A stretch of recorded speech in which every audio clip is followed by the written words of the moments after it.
Hi friends, నేనైతే ఈరోజు బీరకాయ పప్పు కర్రీ అయితే చేస్తున్నా అండి. బీరకాయలు కట్ చేసి పెట్టుకున్న పప్పు, నానబెట్టుకున్న అల్లం పేస్ట్, ఉల్లిగడ్డ, పచ్చిమిర్చి, కొత్తిమీర వీటిని అయితే రెడీ చేసి పెట్టుకున్నా అండి. స్టవ్ వెలిగిస్తున్నా. కుక్కర్ అయితే పెట్టేసుకున్నా అండి. కుక్కర్లో వేస్తున్నా అండి కర్రీ ఫాస్ట్గా కావడానికి.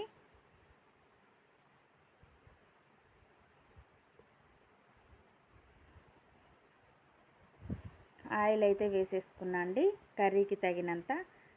1 స్పూన్ ఆవాలు అయితే వేసిన, జీలకర్ర వేసుకున్న 1 స్పూన్, సాల్ట్, ఉల్లిగడ్డ, పచ్చిమిర్చి వేసేసుకున్న, సాల్ట్ వేసుకున్న, 1 స్పూన్ పసుపు వేసుకుంటున్నా, అల్లం పేస్ట్ వీటిని అయితే వేసుకొని అయితే కలుపుకుంటున్నా అండి.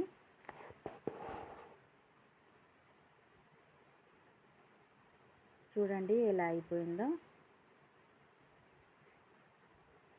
బీరకాయలు అయితే వేసుకున్నా అండి. చూడండి, బీరకాయలు వేసుకున్న తర్వాత నానబెట్టిన పప్పు ఉంది కదా, ఆ పప్పునైతే వేసుకుంటున్నా.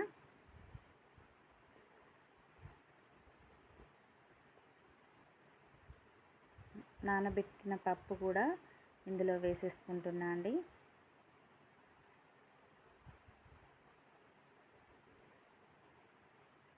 ఒకసారి అయితే మొత్తం కలుపుకోవాలి. చూడండి, కారం వేసుకున్న, 1 స్పూన్ కారం వేసుకున్నా అండి. దానికి తగినన్ని వాటర్ వేసుకున్నా. ఇది కుక్కర్లో చేస్తున్నా కదా అండి, అందుకని ముందే వాటర్ వేసేసుకుంటున్నా.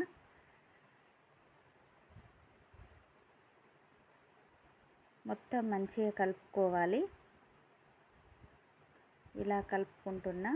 చూడండి, కొత్తిమీర కూడా వేసేసుకున్నా. అందులోనే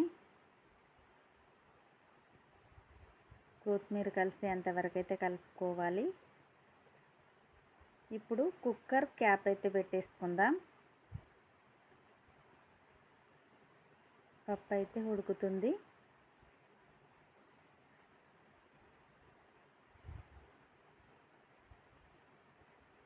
చూడండి, పప్పు అయితే 2 విజిల్స్ రాగానే ఉడుకుతుంది.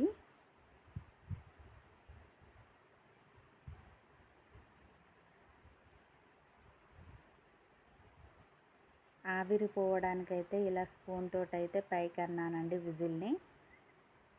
ఇప్పుడు క్యాప్ తీసేసుకుంటున్నాం. చూడండి కర్రీ ఎలా అయిపోయిందో. బీరకాయ పప్పు కర్రీ ఉడికింది, రెడీ అండి. చూడండి ఎలా అయిపోయిందో. కుక్కర్లో చాలా ఫాస్ట్గా ఉడికేసింది కదా. చూడండి, మళ్ళీ కొంచెం కొత్తిమీర అయితే జల్లుకున్నా అండి. క్యాప్ తీసేసి కాసేపు అలా ఉంచిన స్టవ్ పైన.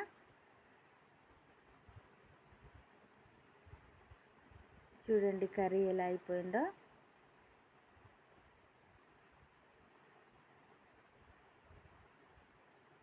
క్యాప్ తీసేసి కొంచెం స్టవ్ పైన అయితే ఉడికించుకున్న బీరకాయ పప్పు రెడీ.